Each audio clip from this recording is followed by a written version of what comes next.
What the heck? This is one of the creepiest things I've ever seen.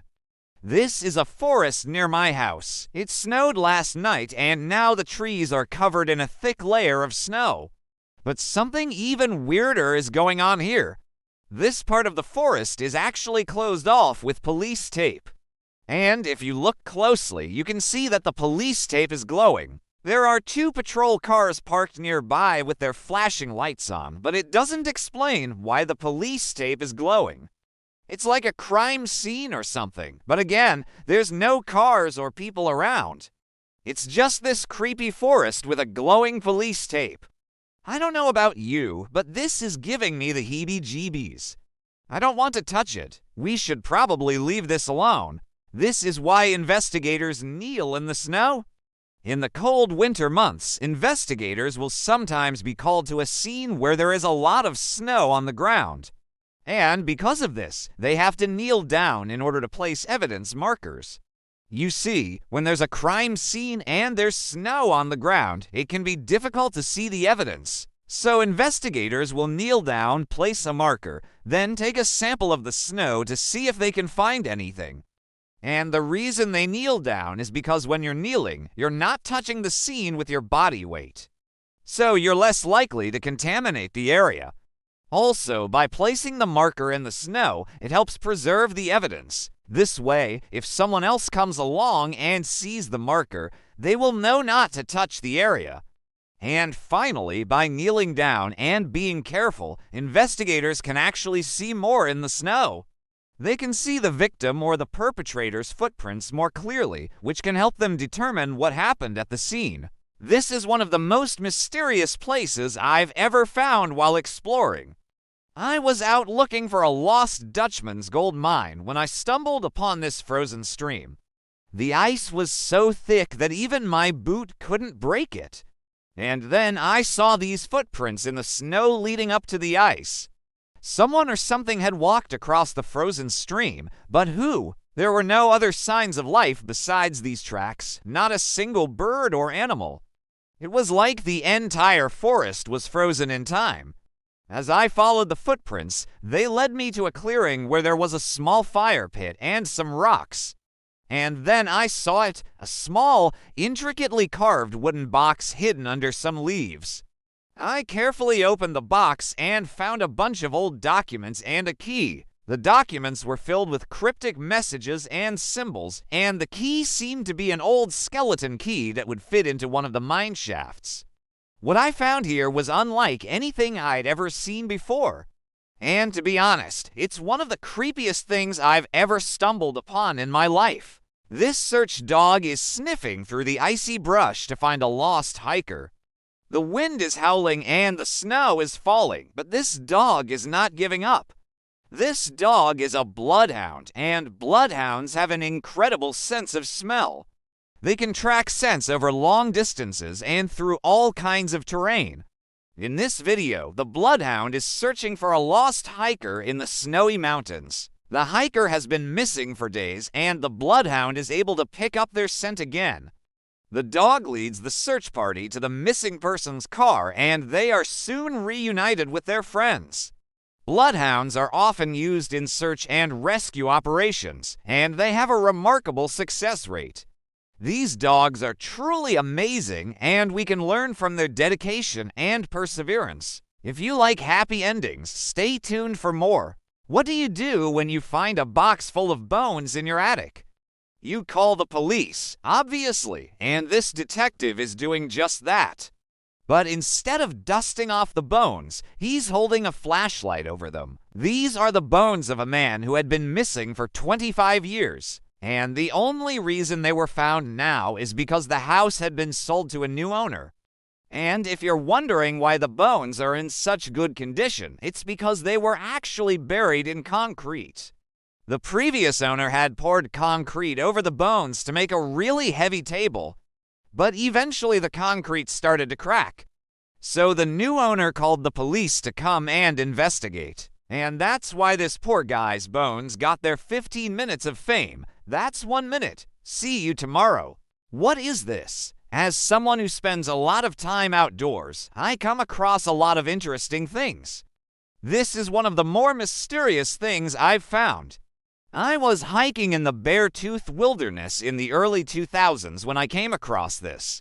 It was a close call. I almost stepped on it and didn't see it at all. But something about the way that it was torn made me stop and take a second look. It's a piece of clothing that's been torn in half and then buried under snow. You can see the bottom half here. The top half is completely gone.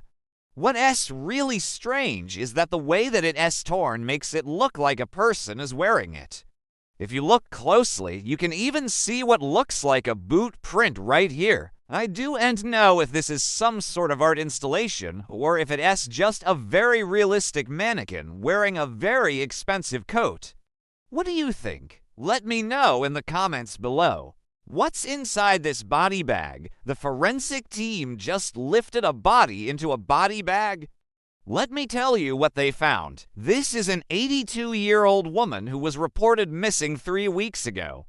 Her family had no idea where she was. When they finally found her, it was in this exact spot right here, the same spot that she was last seen at a bus stop. Cause of death is unknown at this time. It doesn't appear to be foul play, but they're still investigating. What's really interesting is that this body was found in a very remote area. You have to hike down a long dirt road just to get to this spot. And the body was just sitting right there in the bushes. I am not sure if this is a case of foul play or if this person was just really good at hiding their body. This is what it sounds like when a police officer radios in that he has arrived on the scene of a bank robbery. Scene: a police car pulls up outside of a bank. A somber officer gets out of the car and walks into the bank. He can be heard speaking into his police radio. "Officer, shots fired. I repeat, shots fired. Suspect down. Need paramedics on the way. Also need some more units to respond. We have multiple people detained. I'm gonna go ahead and secure the perimeter. Anyone who's not on scene, please stay on your cars and keep your weapons out. Repeat, anyone who's not on scene, stay on your cars and keep your weapons out." The officer then turns and looks towards the front door of the bank. He can be seen taking a deep breath before opening up the door and walking inside, to be continued in part 2. Just a heads up, there's a helicopter hovering overhead. It's been going on for about 5 minutes now. Andrew H., just so you know, I'm not in any danger. I'm not in a war zone or anything. I am just here at the beach trying to recover some of my stuff that was lost at sea. But yeah, this is a Coast Guard helicopter. They've been searching for someone who went missing at sea. And, they found an empty boat in the water and have been searching the area for the past, I don't know, hour or so. I saw them. I was like, hey, maybe they can help me find my stuff. So I started waving to them. They finally noticed me and they're gonna try to pull me out of the water. Wish me luck. I hope they get me out of here soon because it's been a rough day. I mean, just the things I'm dealing with today, right? Like the crazy thoughts in my head, the voices, the paranoia, all of that stuff. It's just been a rough day. This is the moment that a family found out that their loved one had died. It's one of the most heartbreaking things that you could ever imagine. These people were waiting to hear some news from the authorities. They had been given a time, 7 o'clock in the evening, and they were told that if anything happened after that time, they should call the police. But they never expected what was about to happen next. As the clock struck 7, they heard a knock at the door. And when they opened it, they were met with the most devastating scene. Their loved one was lying on the floor with a gunshot wound to the head, and next to him was a note that read, "I'm sorry, but this is the only way I could protect you." The family was torn apart. They couldn't believe that this was actually happening. They had lost their son, their brother, their uncle, and all they could think about was how he had died protecting them. This is an incredibly sad story, but it's also a story of bravery and selflessness. This man sacrificed himself to save his family, and that's something that we should all strive to do. This is the most heartbreaking picture I've ever seen. This mother collapsed in grief after losing her son. The picture was taken at his funeral. Her relatives were there to support her, but they all had to be careful not to touch her or else they would be arrested. Why? Because this mother was so overcome with grief that she started clawing at the coffin. As the service began, she kept trying to get up, but everyone held her down because they knew she would cause a scene if she got up. They didn't want to upset the other mourners, but they also didn't want to disrespect the dead boy. The family had to make a decision. Let the woman grieve in her own way or stop her from causing a disturbance. They chose the latter. This picture was shared online and people had mixed reactions.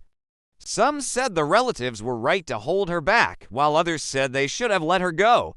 What do you think? Let me know in the comments below. So we're sitting here outside of this very small wooden house and we lit up some candles in front of it. We've got 1, 2, 3, 4, 5, 6 candles going. And this is about as tall as the door handle there. So it's like 4 feet tall, maybe 3 feet tall. And we're just sitting here in silence for a candlelight vigil. It's actually a really nice night. It's kind of cool. There's a nice breeze. The fire is going well. I think we're gonna leave this one burning all night long. If you look over there, you can see the ghost of a girl in a Victorian nightgown. She's sitting on the porch. You can see her face. Oh, and she's waving to us. So she's letting us know that she's here and she's waving us goodbye. We gonna sit here for another hour or so and then we gonna move on to the next location. If you want to see where we're going next, stay tuned. Okay, this is one of the most viral photos of all time. These neighbors were so bored of Ataja Banks playing her music loudly and blasting her TV that they decided to take a photo and post it on Twitter. They were like, "Yo, can someone please tell Ataja Banks that she's too loud?" But the weirdest part about this is that they took this photo at 3 a.m. in the morning. Like, why are you guys up? Also, you took a photo and you posted it online. Like, did you think that this was gonna do something? And also, if you look closely at the photo, you can see that one of them is holding a candle because it was so dark outside. You could barely see anything, so you guys had to use your phones as flashlights to even take this photo. And the funniest part is that Ataja Banks responded to this photo and she said, "I don't know what you're talking about. I wasn't doing anything." This is the most heartbreaking thing I've seen in a while. This is a teenager who went missing in Colorado, and this is his family's car. They were driving home from a hockey game when he disappeared. His family put up these posters all over town, on every street corner, on every billboard, every place that someone might have seen him, and then it started snowing. And so they continued to put up the posters in the snow, in the freezing cold, hoping that somebody had seen their son, that somebody would come forward with information. And then after 3 days, somebody finally did. A snowplow driver saw the posters in the snow and he called the cops. The poster said, "Last seen wearing a blue jacket." And the snowplow driver said, "Hey, I saw a kid in a blue jacket walking along the highway, and then the police found the kid and he was returned home safely." This is what hope looks like. This is what never giving up looks like. And this is why I believe in miracles.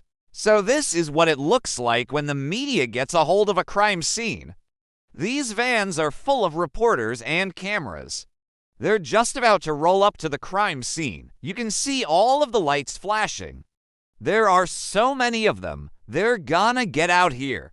We've got 1, 2, 3, 4, 5, 6, 7, 8, 9, 10, 11, 12 people getting out of these vans right now. They're gonna start interviewing people. I mean, it's not me, obviously. I don't know who it is, but it's definitely not me. These reporters are gonna be chasing down leads, trying to find out who did this, who was involved in this crime. And they're gonna be doing live reports all throughout the day. As the sun comes up, more and more reporters are gonna show up. It's just a matter of time before someone breaks. What are we looking at here? This is a map of the entire search area inside the cabin. The detectives are looking over it now. It's a grid system. We've got the main cabin here, right? And then we've got the surrounding outbuildings. You can see the fireplace there, the living room, the dining room, the kitchen. They're checking off each room as they go, and this is what we've got so far. We've got some children's clothing found near the fireplace. And this was actually a tip that the parents gave to the police. They said their children were wearing these when they went to bed. And then we have a blanket with some blood stains on it. That was found, I believe, in the bedroom. And then we've got the bathroom over here. And this is where they found the body, or what's left of it. We're gonna zoom in on that here. You can see the bathtub, the sink area, and then the toilet. And it looks like, oh, right there, that's the shower curtain. That's interesting. Why would the shower curtain be in the bathroom? What do you do when you're a coroner and it snows a foot? You just gotta keep working, right? I mean, someone's gotta take care of all those bodies. But how do you get to those bodies if they're buried in snow? Well, you don't. You just wait for the snow to stop and then you dig them out. But that's not what this is about. This is about the journey to work. This is about the struggle to get to work when the snow is knee-deep and the wind is blowing and you're recarrying a shovel with one hand and your other hand is frozen. This is dedication. This is a coroner's van parked in the snow. And if you look in the back, you can see the body bags just waiting to be collected. And you might be wondering, why are they left outside? Well, it's not because the coroner's heartless. It's because the coroner's gotta go inside and do other stuff, like paperwork, autopsies, and, maybe take a break and warm up. Because even though this job is all about the bodies, the coroner's human, too, and humans need to stay warm. This cop is wiping tears while standing guard. The outpouring of grief for this fallen officer was so intense that even other cops were moved to tears. While standing guard, this police officer quietly wipes tears from her eyes. She's overcome with emotion as she remembers her fallen comrade. The two officers were partners. They worked together every day, and now she's standing here alone, trying to be strong for the family. It is hard to show weakness in a world where you're expected to be tough at all times. But this officer's humanity shines through. Her partner would want her to be happy, to remember the good times they shared, and that's what she's doing. In a world where cops are often seen as cold and heartless, this officer reminds us that they're human, too. They feel pain and sadness just like we do, and sometimes they need a shoulder to cry on, too. So I was filming this morning's memorial service, and I got this shot of the church bell ringing as we began.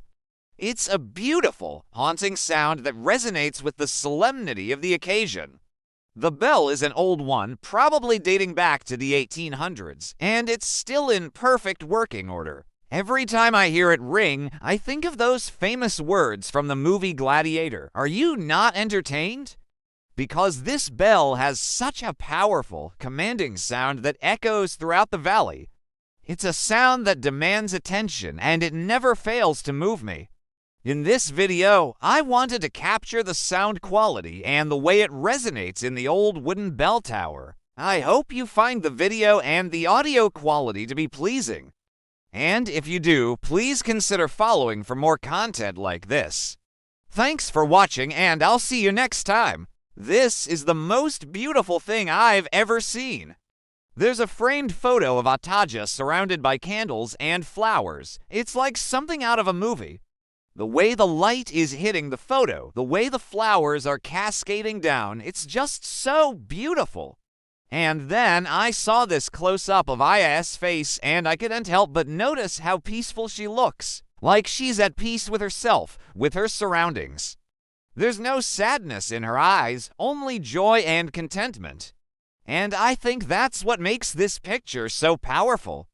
It's not just a picture of a beautiful girl surrounded by beautiful things. It's a picture of inner peace.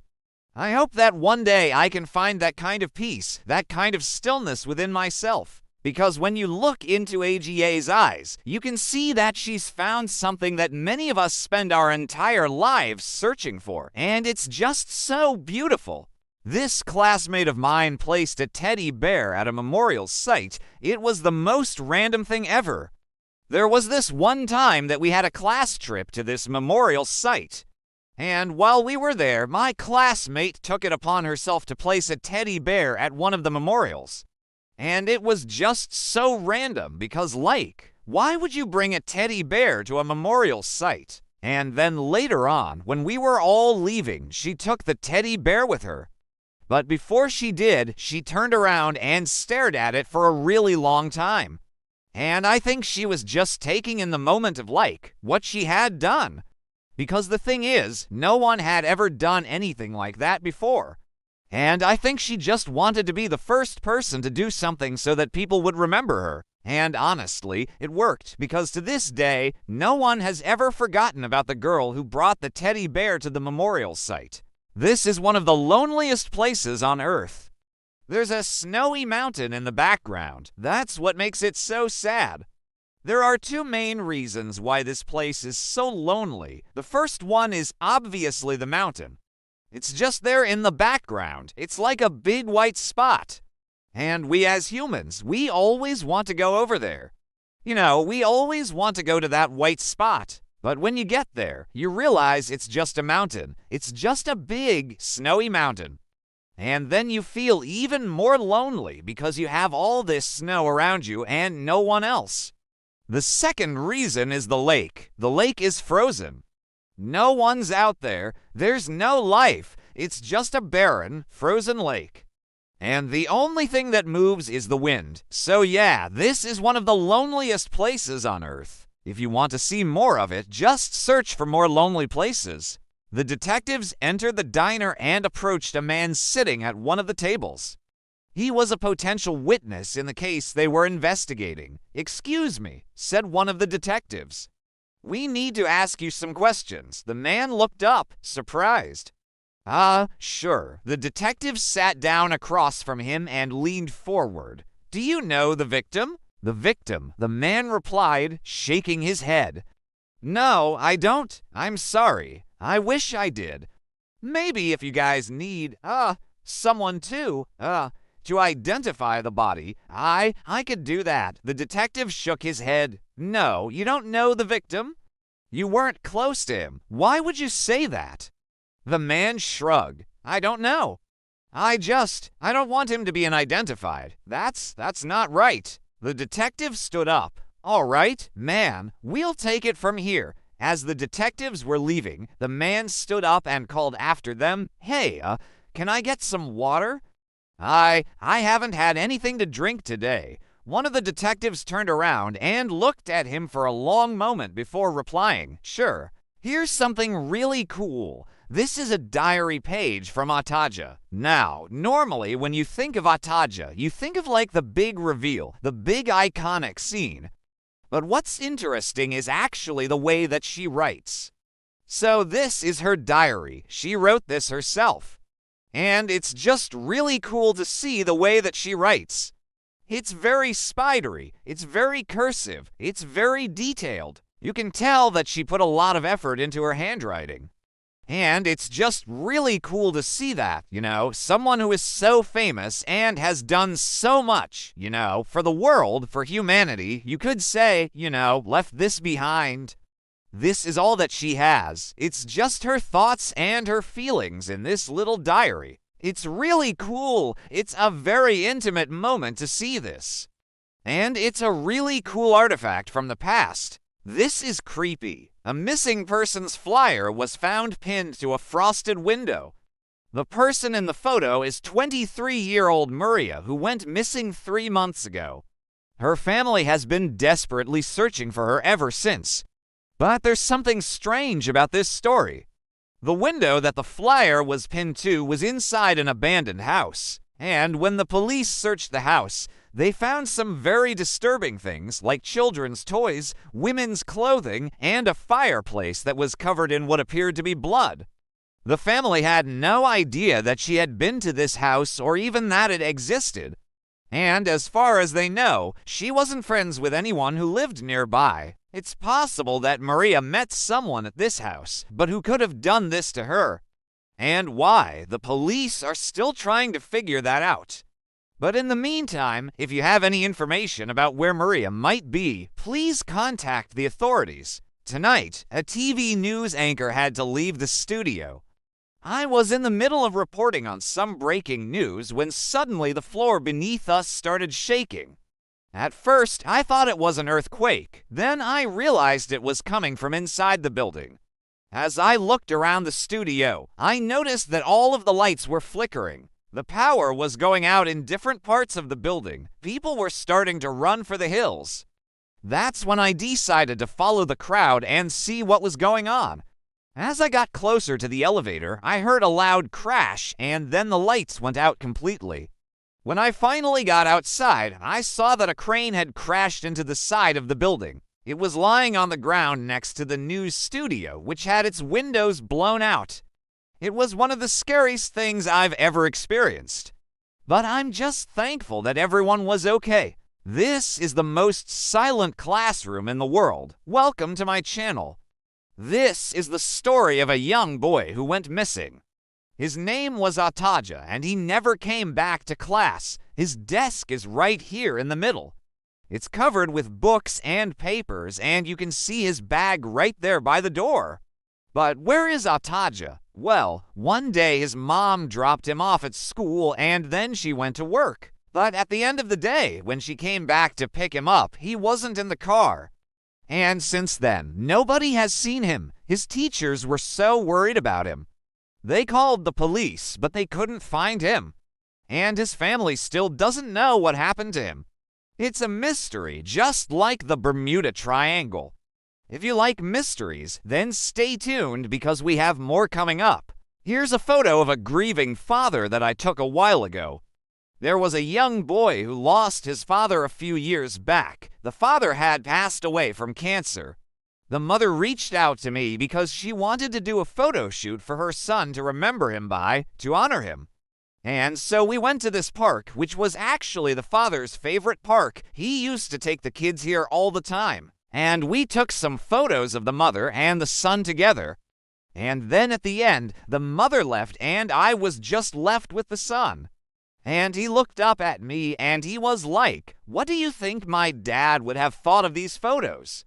And I could tell he was really sad. It was a really cold day, so he had his coat on. And he just stared off into the snow-covered horizon, and he was just like, "I miss my dad." It was just a really sad moment. And I think he was just trying to connect with his dad somehow, some way, even though he didn't have his dad physically present in his life anymore. There's a beautiful story about a community that I think we can all learn from.